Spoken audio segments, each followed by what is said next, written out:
सजग असलेलं एकमेव व्यासपीठ भारत न्यूज 44। बातमी तीही बिंदास।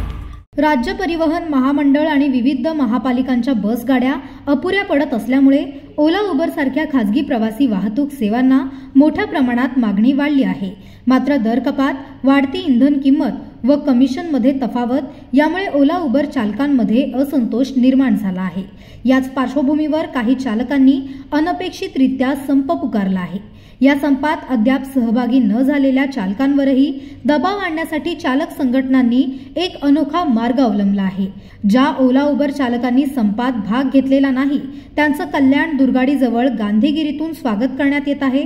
ठाकरे गटाच्या वाहतूक सेना ठाणे जिल्हा अध्यक्ष निलेश भोर आणि चालक संघटना पदाधिकाऱ्यांनी वाहने थांबवून चालकांच्या गळ्यात हार घालून श्रीफळ देऊन सत्कार केला असून तुम्ही अजूनही प्रवासी सेवा देत आहात, आंदोलनात सहभागी व्हा अशी विनंतीही त्यांना भोर यांनी केली आहे।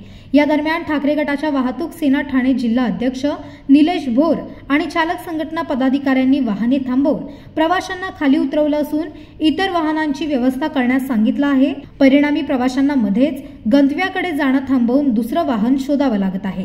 दिनांक 15 जुलैला आझाद मैदान येथे या ओला उबेर कंपनीने जे सामान्य माणसाबरोबर त्याला आत्महत्या करण्यापर्यंत जी वेळ आणली आहे याच्यासाठी आंदोलन सुरू केलं होतं आणि पूर्ण महाराष्ट्रामध्ये बंद हा पाळायला सगळ्यांना सांगितला होता। सगळ्यांनी बंद चालू ठेवला होता, पण तरी सुद्धा काही लोक ज्या दिवशी बंद असतो त्या दिवशी भाव वाढतो म्हणून काही लोक बाहेर निघतायत।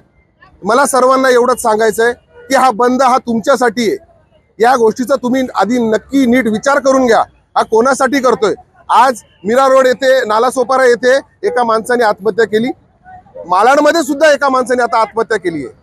और मैं सभी को हिंदी में भी कहता हूँ कि मैं सबको एक बात बताना चाहता हूँ कि आज जो लोग मर रहे ऐसी मरने की नौबत तुम लोग पे कल ना आए, इसलिए सब लोग जुड़ो और सब लोग साथ में आओ, वरना आज तो सिर्फ हम हार पहना रहे, कल से हम हमारे हिसाब से करेंगे। और राहिला अजून एक विषय, प्रशासनाला मला सांगायचं आहे की आज लोक मरायला लागली आहेत, तर कृपया याच्यावर लवकरात लवकर काहीतरी निर्णय घ्या। आज आम्ही गांधीगिरीच्या स्टाईलने हार घालून सगळ्यांचं स्वागत करतोय, पण उद्या हे आंदोलन तीव्र होईल आणि एवढं तीव्र होईल का याची पूर्णतः जबाबदारी तुम्हाला घ्यावी लागेल। जय हिंद, जय अशाच नवनवीन अपडेटसाठी बघत रहा भारत न्यूज 44। सत्याचा प्रकाश, बातम्यांचा विश्वास।